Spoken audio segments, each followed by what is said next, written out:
Des fonctionnaires qui s'entassent dans des préfabriqués, le commissariat de Deuil-la-Barre est pour le moins inadapté. La situation aurait dû être provisoire, mais aujourd'hui, rien n'a changé.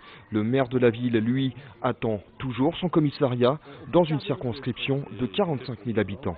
Il y a maintenant 10 ans que nos policiers sont abrités provisoirement rue du Château, dans des locaux que vous avez pu voir qui sont vétustes et qui ne sont pas du tout adaptés à leur mission.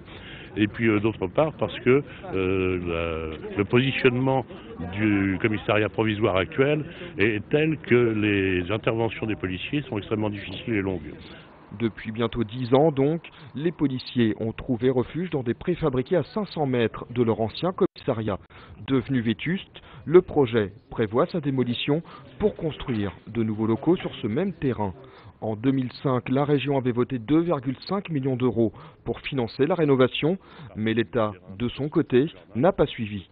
Du coup, l'argent est revenu dans les caisses du conseil régional, une somme toujours disponible. J'en suis à mon 15e déplacement dans le cadre de visite de commissariat. Donc c'est choquant, c'est toujours choquant de voir que des commissariats ne sont pas forcément adaptés à l'accueil des personnes à mobilité réduite. C'est toujours choquant de voir 4 à 5 fonctionnaires par bureau. C'est toujours choquant, je le dis sans aucune polémique, c'est toujours choquant qu'une police comme la nôtre, dans une république comme la nôtre, travaille dans des conditions aussi déplorables.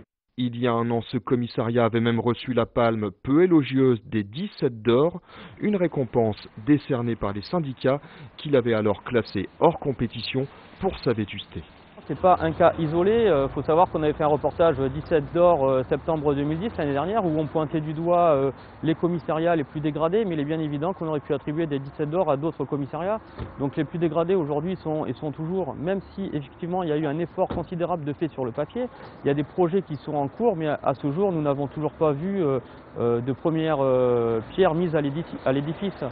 En 2003, Nicolas Sarkozy, alors ministre de l'Intérieur, était venu rendre visite aux policiers, déjà dans les préfabriqués.